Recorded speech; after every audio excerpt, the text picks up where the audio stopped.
school teacher in Rome is facing charges after police say she was caught vaping in the school's bathroom. The principal says he heard those vape alarms go off yesterday, and investigators say Becky Scott admitted to vaping and that the pen contained THC.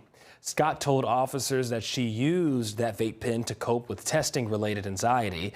And authorities say that a kratom pill was also found in her bag. She is now charged with possession of a Schedule I controlled substance. Well, now